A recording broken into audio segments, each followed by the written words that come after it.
First question will be for Dr. Fauci. I was watching the interchange between you and Senator Paul. That is always entertaining. And I think what I'm interested in today, because it was back on May 26th, we had a hearing. And what's happened at the Wuhan Institute of Virology, there's a debate out there, and it's not clear what happened. And the thing I remember at the tail end of our conversation, because the merits of the case either way, Senator Paul makes it one way, you make it the other way. EcoHealth comes into play in terms of what happened there. Transparency, and you were on record as saying you like it, you love it, you believe in it.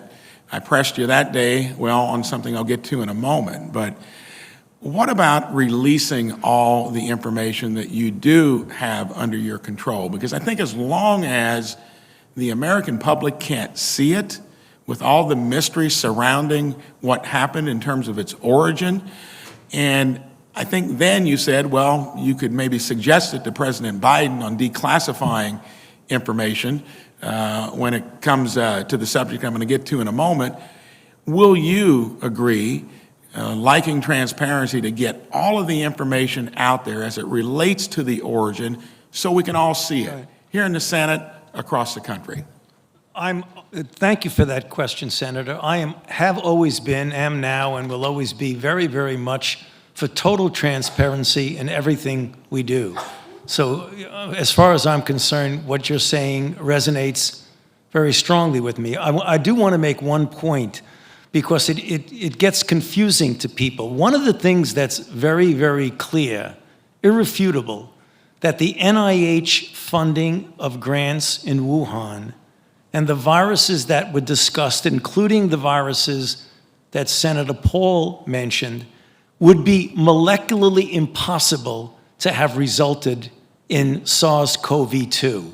And that sometimes gets conflated when they talk about your funding research there, where people can argue about the definition of gain of function or not. I gave you the process whereby that definition was established. But what gets confused and conflated is that any of the card-carrying molecular virologists will tell you that, notwithstanding the debates about definitions, the funding by the NIH of the grant and the viruses that were worked on could not possibly have turned into SARS-CoV-2, because they are evolutionarily so distant that nothing anybody could have done that. And I really feel I need to say that. But getting back to your question, I'm all for transparency. I'm talking about, so has all the information, period, been released that pertains to that subject? Because that looks like it'd be under your control to do that. So is it out there publicly? I'm not sure exactly what you mean by all the information, but I can tell you anything that is under my control that is legally able to be released, I am all for 100% releasing. I promise you that. Well, we're going to make sure that all of that is out there, because one of the most difficult things about this whole navigation is that there are varying opinions. Not everybody is going to agree with you. We'd like to see it so we can sort through it where other experts look at it and the American public. Now, let's get back to the whole housing that we have within our own departments. Josh Hawley and I had a bill that passed by unanimous consent through the Senate to declassify that information. And again, you said you were for transparency. You were hesitant about that not being your bailiwick. Is that something you would want to go on record with, to advise the president to get that declassified so that we can see it, the American public can see it? And that was discussed, and you thought you might be willing to do it back on May 26th. Do you want to publicly say, do it? So, Senator, to be quite honest with you, I don't really know when you say classified information. What information are you referring to? Because the NIH, the information that we involve with, is not classified at all. Now, this would be stuff that we hold within our intelligence departments. Senators have been able to look at it. It's not been released. Department of Homeland Security, that's not what you house within the NIH. And that is you being the main advisor to the president on this issue. Why wouldn't you say declassify it so we can look at it? Well, I would have to find out, Senator. I mean, when you're talking about classified information, that's certainly above anything that I do, because I want to reiterate for the record that the NIH does not do any classified anything. Everything we do All is 100 transparent. senators were for doing it. Many of us had the ability to look at it. You or others, Dr. Walensky, it may be a big deal to do it. Real quickly, thank you for those answers.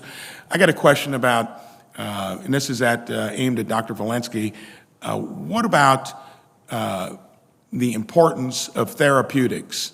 And I asked you this back on May 26. Where is that in the whole journey in terms of having another tool and prophylactics as well? Because there's a lot, all of us acknowledge that a vaccine was a miracle to get. You're seeing where you're running into some that simply won't get it. It's hard for me to imagine that you'll vaccine the rest of the world. When do you put the same amount of enthusiasm on the other two tripods of the stand to actually put every tool in the tool chest aimed at getting rid of this or at least treating it? Thank you, Senator. I'm absolutely for using therapeutics, but I think they should be used after we use vaccination, because vaccination, certainly we have seen that the therapeutics that are out there, the remdesivir, the dexamethasone, the molnupiravir is a promising new therapeutic that Dr. Fauci just mentioned a few minutes ago. All of those would be after you're infected. They work to prevent severe disease and death. They're not foolproof. So certainly my first tool in the toolbox would be for vaccination. And then, of course, we would need testing, because most of these therapeutics actually work best after you have, especially the oral one, the molnupiravir, work best if you can give them early. So I do think we need as many tools in this toolbox as possible. I would also say that the best public health intervention here would be vaccines. And you've said that before, and thanks for And Senator, you reiterating it. are I over just your time. ask you to put that same enthusiasm and speed behind the other things that might be out there to help us. Thank you. Thank you.